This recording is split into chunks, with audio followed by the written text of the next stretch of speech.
Hello friends, Mandar here. I'm back with another video. In today's video, let's talk about what are the number of visas that will be wasted and what are the things that are being done to stop the wastage. There are some lawsuits we are going to look at, and then we are also going to look at some of the things that are happening in the Congress, specifically Eagle Act that I made a video on previously. What is happening with that? There was a Senate appropriations bill, or rather House appropriations bill that had some immigration language in it. And then finally, we are also going to talk about the components of the big infrastructure spending bill that is about to be passed in the Congress. And in between, I'll also cover some of the important questions regarding 485 and adjustment of status. So if you are interested in this topic, watch this video until the end and let's get started.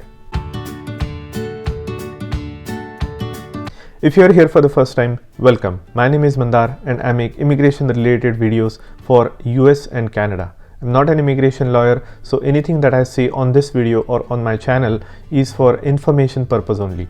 And for your specific immigration needs, before you take any action, you should hire a competent immigration lawyer.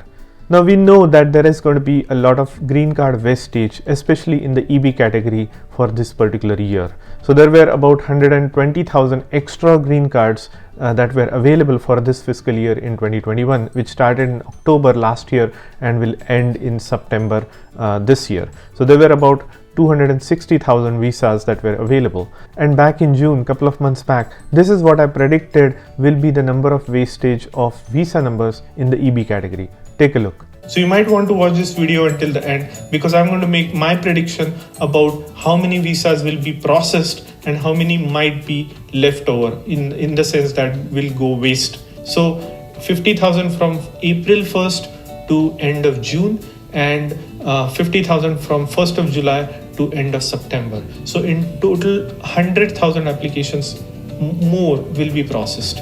100,000 for the rest of the year. I am doubling the number because Charlie said that they are processing very fast. They have gotten rid of the interviews. They are also giving the waivers for biometrics. Even at the double the rate, they will only process 100,000 applications more in addition to the 50,000 that they have already processed in the first 2 quarters, actually 48,000. So I would say the maximum number of visas or green cards or 485 applications that they will process is 150,000. You do the math, 262,000 minus processed 150,000 at the end of the year. There will be 112,000 visas wasted. To be optimistic, just let's round it up. There will be 100,000 visa numbers potentially wasted in this particular year. So as you may have noticed, I made this 100k visa wastage prediction several months back, and it seems like a lot of people had taken that information and it has become a news now. Obviously this is based on the logic, so they may have come up with the same number themselves as well. But regardless, there is going to be a lot of visa wastage, especially in the EB category for this year. So what this means is people who became eligible to apply for their 485 and their dates have remained current throughout the year, but they still haven't received their green card. And if they don't receive their green card before end of September, they may be seeing at a long wait time for their application to be processed. The reason is there will be a lot more applicants coming into the pool who will be documentarily ready and who will also have their priority dates current, and they will be in the same pool as you. Now if you don't get it before September 30th, there will be a flood of applications coming in the next wave after October of this year, which means they will have a lot more number of people who may have the priority date prior to you. Remember, it's not everybody who has applied in this year. Some may have missed the opportunity to apply this year, even if their priority date was very long back. The reason is they may not have been ready. Maybe their PERM application was not completed within time to apply. So those will be additional applicants coming into the pool competing with you for the visa number. And then the way visa numbers are allocated, you might want to check out my special video on that topic. All things being equal in a particular EB category, the visa number is allocated to the previous or the person who has the earliest priority date. So if it happens that after August or after October, there are more number of applicants in the visa pool that have priority date than yours, then you might be waiting for a long time. Hope that makes sense. Now, what is happening on this regards is there is a lawsuit filed by about 120 applicants who are in this process of 485 and who have applied for their final stage since last year. They have filed a lawsuit against USCIS to process their application before end of September. So basically they are saying that the due processing time has already passed, so it is an obligation for USCIS to process their green card within this fiscal year, or if that doesn't happen, then they are looking for a longer wait time to actually get their green card, even if their priority date is current. So these are 125 people who have joined the lawsuit, and they also said that if at all the visa numbers are wasted, they should be made available. So basically a federal judge can decide or take a decision that these visa numbers not be wasted. So they are trying for that. It is an uphill battle for this lawsuit to get passed, because and even if it gets passed, the beneficiaries will be only those 125 people who have applied or who are participating in this class action lawsuit. The remaining rest of the population will still be dealing with the wastage of the visa and a longer wait time. So we'll see what comes out of that particular lawsuit. So stay tuned to my channel for that information.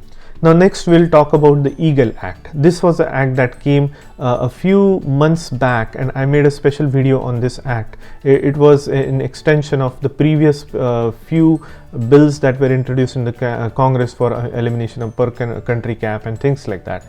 It hasn't gone anywhere. It was approved in Congress. It was approved in House.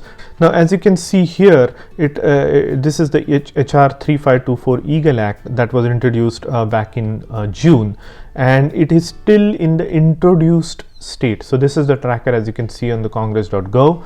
The next stage would be to pass through the House, and then through the Senate, and then to the President desk to sign it to become a law. So it is not even gone into the House yet. So what I mean to say is EAGLE Act, although it was introduced, it has a long way to go if it sees the day of light in becoming any law.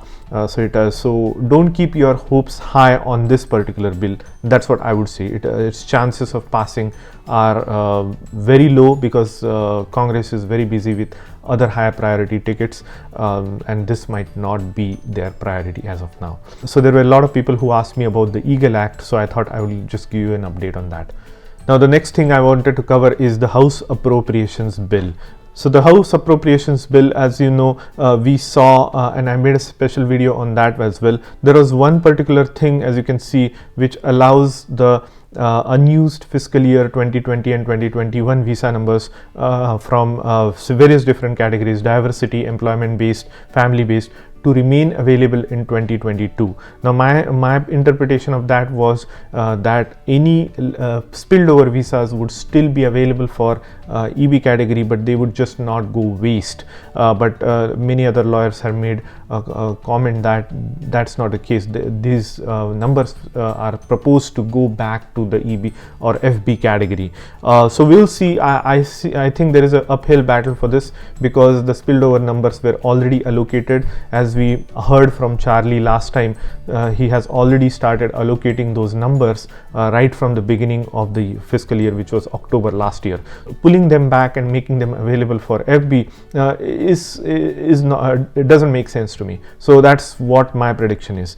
This is also not gone through any other approval stage. It was basically introduced in the House in this Appropriations Committee. Once if it's approved, it has to go through the full House, then full Senate, and then to the President to be signed. Again, this one also has a slightly higher chances to be approved than the EAGLE Act. The reason is this is in the Appropriations Committee, which makes the budgetary approvals for the next fiscal year. So it has a high possibility of getting passed. It also depends on when it gets passed. If it gets passed before the end of September, then there are different implications than if it gets passed after September 31st, because once the next fiscal year starts for immigration, they already have the spilled over visa numbers available for EB category. So even if this bill passes after that, it will be hard to pull those numbers back to the FP category. So we'll see what happens with those bills. Now the next one I want to talk about is this big infrastructure bill that Biden administration is trying to pass through the House.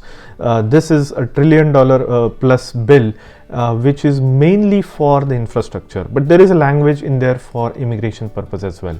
Now this has to do mainly with giving a pathway for to green card and permanent residency and citizenship to the DACA. So the people who have come as children in their younger age and now have become adults. So these are undocumented immigrants, giving pathway for them to green card and citizenship. So that is the main gist of the portion of this immigration part of this infrastructure bill. But it also includes the legal dreamers, in the sense that people who have come on H-1L visa and whose kids have been on their immigrant applicant as a dependent.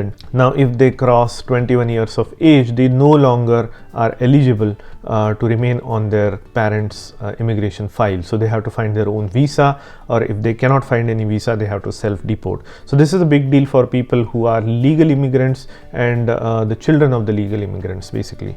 So that is also included in this. So we'll see what the final version of this infrastructure bill looks like, because it has to go through the House, the Senate, and it's possible that this language could be changed multiple times before it becomes a law. Now the other things that I wanted to point out about this infrastructure bill is there is a lot of good stuff in there. Building bridges, building roads, railways, updating or public transportation, airport upgrades, vehicle budget for installing a lot of electrical outlets to charge these electrical vehicles throughout the country, which is great. And then there are also a lot of commitment for the environmental projects. So in that way, there is a lot of good stuff in this infrastructure bill, in addition to the immigration stuff that I just mentioned. Now how is it going to be paid? And here's the interesting part for people who are interested in this. They will run a 10-year deficit. So this is a big deal, because now you have less income coming and more spending happening in the next 10 years. So the budget is going to be very, very tight for the next 10 years if they pass this infrastructure bill. Repurposing the COVID funds is another source of income for this, to pay for this infrastructure. Auctioning wireless spectrum, which will give them some revenue. Some states will also end the unemployment benefits a little bit earlier than what they have been doing. And then here is another one, raising taxes for people who have aggregate income of more than $400,000 per year. So if you are less than that, then there is no impact to you. But if you are earning more than 400,000 per year, then you will be taxed at a higher bracket. And then here is another important one that you might be interested in. They are also proposing to raise the corporate tax from 21% to 28%. Remember, back in 2017, the previous administration had reduced the corporate tax from almost 35%, which was really a killer, down to 21%. Now the Biden administration is saying they will increase it from 21 to 28 to make up for this infrastructure spending. And then there is also a kicker. If you anyone of you are investing in Bitcoin or cryptocurrency, they may come after you to charge you for the capital gains on your crypto. So that is something to look out for as well. Now, a lot of people also keep asking me about the EAD and H-1B. How can it be maintained? And I have answered this question in a couple of videos, but I will answer it again. You have to maintain your H-1B status while in 485. If you have the status of H-1B and if you want to keep the H-1B status, then you have to be maintaining all the conditions that come along with the H-1B, such as the location, your pay, your type of work, and things like that. So any material change to your terms of LCA warrant you to kind of have an amendment to the H-1B. Now, if you are also working on a second job on an EAD simultaneously, that is a gray area. A lot of lawyers will tell you that this is allowed. I would say technically it is possible, but it's still a gray area. Nowhere in the law it says that you cannot work simultaneously on H1B and EAD as long as you are maintaining your H1B conditions for your primary H1B job. So take it for what it's worth. I would say there is no harm in doing a secondary job on EAD because that's still valid status. And then the last thing I wanted to mention is I'm making a video especially for the immigrants who are in the United States waiting for their green card, or who are not even entered into the green card process yet, who are in their student visa or H1B, who have not got their H1B yet, who are going through the lottery system but have been denied multiple times. There is a pathway for you guys to go to Canada, work for the same employer or work for a Canadian employer. Now in 2 weeks on August 19, I'm going to do a YouTube live with a Canadian immigration lawyer. His name is Daniel Mendelbaum, and also with Syndesys CEO Mark Paulopoulos. He is running a firm who helps people to continue to work for their American employer but from Canada, and going through the visa options that are available to them, and also considering working for a Canadian employer by getting through faster visa category that will give you a work permit within 2 to 3 weeks. So make sure you are tuned in.